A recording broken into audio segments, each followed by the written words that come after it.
दोस्तों, क्या सच में ऐसा कुछ हुआ जिसने दुनिया की राजनीति को हिला दिया? क्या भारत ने अमेरिका को सीधी चुनौती दे दी? क्या रूस से तेल खरीदने के फैसले ने वैश्विक पावर गेम को पूरी तरह बदल दिया? आज के इस वीडियो में हम पूरी कहानी को गहराई से समझेंगे, तथ्यों, रणनीति, भू राजनीति और आर्थिक समीकरणों के साथ। तो वैश्विक पावर गेम की शुरुआत। भारत की बदलती विदेश नीति। पिछले कुछ वर्षों में नरेंद्र मोदी के नेतृत्व में भारत ने अपनी विदेश नीति को रणनीतिक स्वायत्तता, स्ट्रेटेजिक ऑटोनॉमी के सिद्धांत पर आगे बढ़ाया है। मतलब साफ है, भारत किसी एक गुट के साथ पूरी तरह नहीं झुकेगा। अमेरिका से रक्षा सहयोग, रूस से ऊर्जा सहयोग, यूरोप से टेक्नोलॉजी पार्टनरशिप, मध्य पूर्व से रणनीतिक निवेश। भारत अब नॉन अलाइंड 2.0 की नीति पर चलता दिख रहा है। रूस से तेल क्यों? रूस यूक्रेन युद्ध का असर। जब रूस यूक्रेन युद्ध शुरू हुआ, तब पश्चिमी देशों ने रूस पर कई आर्थिक प्रतिबंध लगाए। इसमें सबसे बड़ा हथियार था ऊर्जा प्रतिबंध।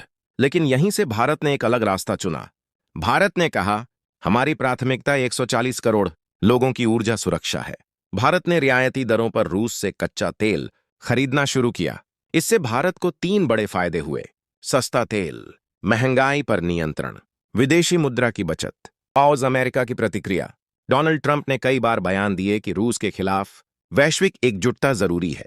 अमेरिका का तर्क था, रूस को आर्थिक रूप से अलग थलग किया जाए, ऊर्जा खरीद बंद की जाए, वैश्विक दबाव बनाया जाए।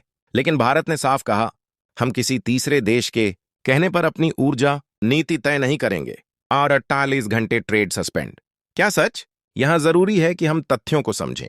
कई बार सोशल मीडिया और यूट्यूब पर हेडलाइन बनाई जाती है, अमेरिका से सभी ट्रेड सस्पेंड। लेकिन वास्तविकता क्या है? भारत और अमेरिका के बीच आईटी सेक्टर, फार्मा एक्सपोर्ट, रक्षा सौदे, टेक्नोलॉजी ट्रांसफर, इन सभी क्षेत्रों में मजबूत व्यापारिक रिश्ते हैं। पूरी तरह ट्रेड सस्पेंड करना दोनों देशों के लिए भारी नुकसानदेह होगा।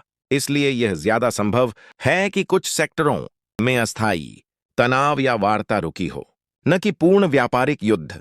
अब भारत का रणनीतिक संतुलन। भारत ने एक साथ 3 मोर्चों पर काम किया: रूस से तेल, एंड अमेरिका से रक्षा सहयोग, यूरोप से टेक्नोलॉजी साझेदारी। भारत ने यह संदेश दिया, हम किसी के खिलाफ नहीं, अपने हित में काम कर रहे हैं। आर्थिक गणित। भारत दुनिया का तीसरा सबसे बड़ा तेल आयातक देश है। यदि भारत रूस से सस्ता तेल नहीं खरीदता तो पेट्रोल डीजल महंगे होते, महंगाई बढ़ती, रुपया कमजोर होता, विकास दर प्रभावित होती। इसलिए यह फैसला आर्थिक मजबूरी भी था, सिर्फ राजनीतिक नहीं। रूसी तेल का बड़ा खेल। रूस ने भारत को भारी छूट पर तेल बेचा। भारत ने उस तेल को रिफाइन करके यूरोप तक निर्यात किया। यहां रणनीति देखिए, सस्ता खरीदो, रिफाइन करो, वैश्विक बाजार में बेचो।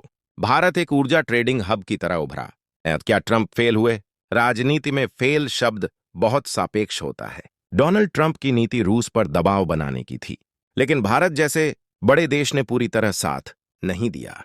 यह दिखाता है कि अमेरिका का प्रभाव है, लेकिन पूर्ण नियंत्रण नहीं।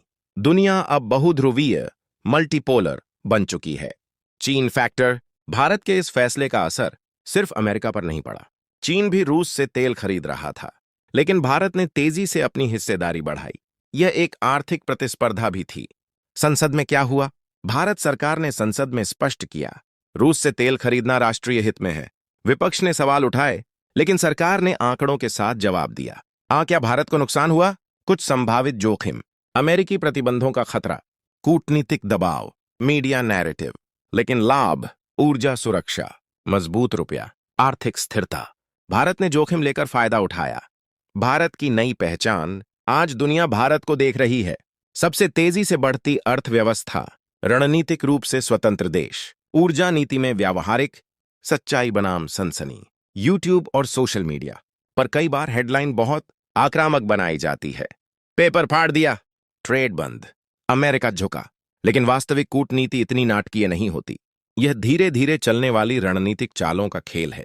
भारत ने रूस से तेल खरीदकर अपनी अर्थव्यवस्था को स्थिर रखा, ऊर्जा सुरक्षा सुनिश्चित की, वैश्विक मंच पर स्वतंत्र नीति दिखाई। अमेरिका और भारत के रिश्ते आज भी मजबूत हैं। रूस के साथ भी संबंध कायम है। दुनिया बदल रही है। अब कोई एक देश पूरी दुनिया को आदेश नहीं दे सकता। तो दोस्तों, क्या आपको लगता है कि भारत का यह फैसला सही था? क्या यह भारत की रणनीतिक जीत है या सिर्फ आर्थिक मजबूरी? नीचे कमेंट में अपनी राय जरूर बताएं। वीडियो पसंद आया हो तो लाइक, शेयर और चैनल को सब्सक्राइब करना ना भूलें। जय हिंद।